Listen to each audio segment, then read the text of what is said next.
Here we go to week 7, picking every game against the spread. 2 teams on byes, the Bills and Ravens. We got another London game, Rams, Jags. We got another Monday Night Football doubleheader, including Bucks and Lions. Weren't the Bills on a bye Monday night? Sure seemed like it. Oh no, Pete, your winning week streak just ended. 7-9 here. Comes Kyle, now over 500 for the season. And I hit my best bet. I hit my best bet though. These are tough to come by the way. Best bet wins this year. You know, I was going into last night, I was sitting pretty, and I lost both games last night. Both games. So happens when you turn the football over. Yeah. The worm always turns, Pete. Yep. Chris Hassel with Kyle Long and Pete Prisco. Going to pick every game against the spread beginning Thursday night with the Steelers and the Bengals. We'll call it the Mothball Bowl. All right, looking at some 1 o'clock early slate games on Sunday. You got the Eagles at the Vikings. The Jets trying to pick up their first win of the season against the Panthers. And how about your Chicago Bears going for another victory? You're looking to get to 4-2 after a great feeling good Monday night comeback against the. Don't feel too good. That guy Rattler can play. He's playing well. Look out, he'll bite you. That was a snake joke. Really bad. Really bad. All right, Chris Hassel with Kyle Long and Pete Get the Prisco. anti-venom out. Jeez. Eagles and Vikings. J.J. McCarthy is practicing for the Vikings this week, but they haven't said anything about him coming back or being a starter. Or Wally Pipp? No. But what are they doing with this? If he is healthy and he's back starting again, they keep saying they want to see how his lower body is working through the mechanics because he had. Why do you laugh at that? Because I don't believe it. I don't believe him. Either he is your quarterback or he's not. So make a decision. But what if he's still a little bit hurt? If he's back practicing, is he still hurt? If you're practicing, you ain't hurt. Okay, so what are they doing? What are they doing? Okay, you decided he was going to be your quarterback. He gets hurt. He comes back. Shouldn't he be the quarterback?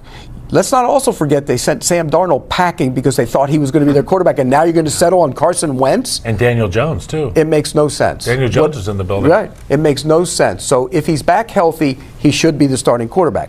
They have to find out what he is. They have to let him play through all of his stuff, whatever it is, because he's their starting quarterback of the future. Carson Wentz isn't your future, so find out if he is indeed that. Now, does Carson Wentz give him a better chance to win right now? I don't know about that. Probably. Yeah. I mean, it does. Carson Wentz isn't good either, though. They're stuck between a rock and a hard place right now at the quarterback. You think they want Sam Darnold back? Dude, unbelievable. And you know what? This is probably the hardest game of the week for me to pick. It's a tough game to pick. Because I don't know who the hell the Eagles are anymore. And that was a team that I used to be able to set my watch to. I mean, the way they run the football, the way they get after quarterbacks at the line of scrimmage. They haven't been able to run the football. Jalen Hurts looks like a deer in the headlights. The offensive coordinator, Patullo, seems to be disjointed with the way he sees the game versus the way his stars see the game. And it starts with the offensive line. And, you still got Mailata and Lane Johnson out there on the field, but you take away the guards, and now the strength of that football team, which was the double teams of the run game, that goes away. I mean, you don't have a million reps with the guy you're playing Taking up for the guards now. Again, Ari. The guards are the most important ones out there, dude. You know I love guards. Because where do the quarterbacks have to sit? Right there behind that friggin' fence that you build with the guards and the centers. Tackles, they run guys by, okay? And if you're worth your salt, you can run them by. You got to play behind the guards.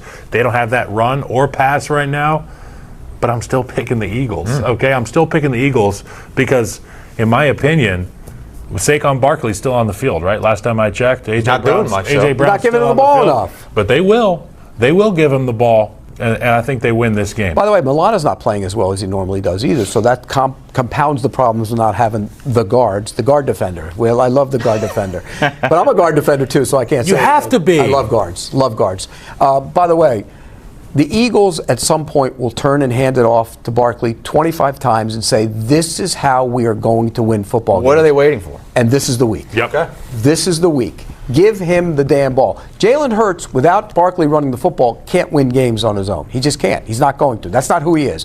In that offense, when he can run and move and throw off the run, then he can win games. They have to be able to run the ball. This is the week. I'll take the Eagles as well. It's a staggering drop-off for Saquon Barkley. He's averaging 71 fewer yards per game than last season.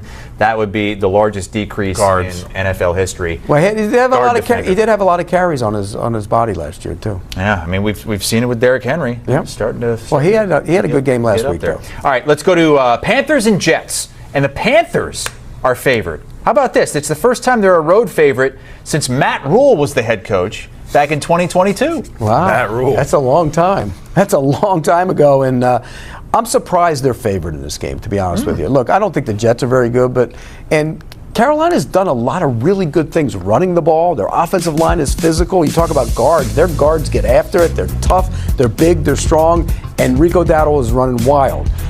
But he's been running wild against the Miami run defense, which is worse than the league, and the Dallas run defense, which is average giving up 175 yards a game the past 3.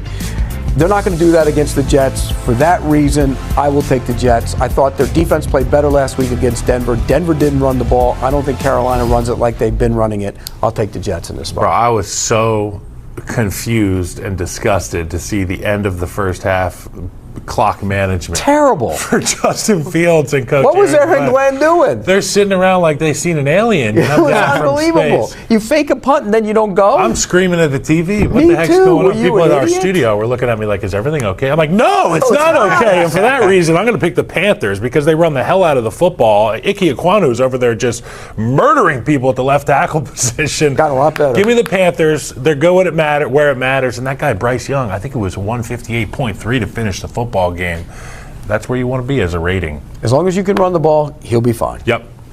But you have the Jets winning as well, Winning right? the game. So that I would think be they win the game. That'd First be the win. last winless team Yep. to pick up a victory. All right. Saints and Bears. And here we go. Bears are starting to boogie. My dad's feeling it. Well, go ahead. I want to hear the homer go. I'll say this about the Chicago Bears. Great job last night. Great win. Hostile environment. Second-year quarterback for a second-year quarterback. But you better send your thank you and your gift basket to some of those players who are responsible for turning the football over. Okay? Good win, but I'm cautiously optimistic about this Bears team. That being said, I am picking the Bears in this game. It is a home game. You get an opportunity to go back in front of that crowd. And I'll also say this about the Saints. Kellen Moore can coach, dude. Kellen Moore can coach. Yep. Spencer Rattler can play quarterback in this league. I think he'll be the Saints quarterback next year. And in addition, take a look at the Eagles. You know, they might be missing our guy Kellen Moore right now. So it'll be a competitive game. The Saints are a tough team. They're in all these games, but the Bears will win the football game. And what cover? about the number? And they'll cover. I got the Bears. Okay. Yeah, I Minus think 5.5. I think it'll be tough for a while, and then they'll pull away in the end. I think Caleb Williams has gotten so much better. Everything has slowed down for him. His feet have slowed down. You can see the game has slowed down for him, and he's playing much better. Ben Johnson deserves a lot of credit for that. They ran the ball. That was big. Getting Swift going in the run game and the pass game was enormous for that offense. I think they'll come out. They'll be sluggish to start the game. Anytime these teams win big games, particularly on a Monday night, you come back on a Sunday, it's hard to get back up again. They'll be sluggish, but in the end, they'll find a way to cover this number. Especially against a team like the Saints. Right. You know, this They're is tough. kind of that letdown. You know, And if Saints are don't be tough, fooled. There's right. no terrible teams out there except for the Jets. There's no good teams either. Except for the Jets. For the Jets. But this ain't the Jets. Pete has the Jets winning this week. I know he does. Yeah. I'm going to pray for you, Pete. Let's recap I'm on an island. 1 o'clock The Jets Eastern Island. time picks from Pete Prisco and Kyle Long. And they agree on Kansas City minus the 11.5. That's the biggest number of the week by far. They both like the Eagles minus 2.5 to get off the schneid and snap that 2-game losing skid. And both like the Bears minus 5. Vikings Nation, hold on to your horns because this one is huge. There are reports that the Raiders are taking calls about Maxx Crosby, and you know who should be blowing up that phone right now? The Minnesota Vikings. Think about it, guys. The Vikings defense has talent. It's got energy, but it still needs that guy. That one monster who sets the tone, who makes quarterbacks terrified, who turns a good defense into a great one. And what if that guy is Maxx Crosby? The Raiders are stuck in another messy season. They're not actively trying to trade Crosby, but they're listening to offers. And when a franchise starts listening on a player like that, teams that want to win, like our Vikings, have to jump in. Crosby is one of the most complete defensive ends in the entire NFL. The guy plays with insane intensity. He never leaves the field. Over 93% snap share. And it's not just about sacks. He's elite against the run, dominates in pressures, and is a true leader in the locker room. Check now his stats. Sacks, 40.7 tackles for loss, 63 total tackles, 251 QB pressures, 226 run stops, 115 missed tackles, only 5.8% double team rate, 31%. Look at that. When you put him side by side with Micah Parsons, for example, the sack numbers are close, but Crosby dominates everywhere else. He's consistent, efficient, durable. The guy doesn't just make plays, he controls the entire game. Now imagine Crosby in purple and gold lining up next to Danielle Hunter with Jonathan Greenard rotating on the edge. Man, that pass rush would be straight up nightmare fuel for every NFC quarterback. And let's be real, the Vikings still struggle to contain the run, especially on the edges. Opponents are averaging 4.7 yards per carry on outside runs. That kills your rhythm on defense. Crosby fixes that the day he walks into Egan. Now, yeah, it's not going to be cheap. Crosby's on a 3-year, $106 million deal, so the price tag will hurt. But if Kwesi Adolfo-Mensah truly believes the Vikings can win now, this is the kind of move that separates good teams from championship teams. Crosby brings leadership, fire, and that "you're not beating me" mindset. He's the kind of player who changes a locker room's energy and gives J.J. McCarthy or Carson Wentz the confidence that the defense will have their back. So I gotta ask you, Vikings fans, would you trade high draft picks and pay big money to bring Maxx Crosby to Minnesota? Because honestly, if that happens, I truly believe the Vikings become real contenders. Drop your thoughts in the comments, guys. Would you make the move for Crosby? Don't forget to like the video, hit that subscribe button, and share this with every Vikings fan you know. Here at Report Vikings, we bleed purple every day as Call family.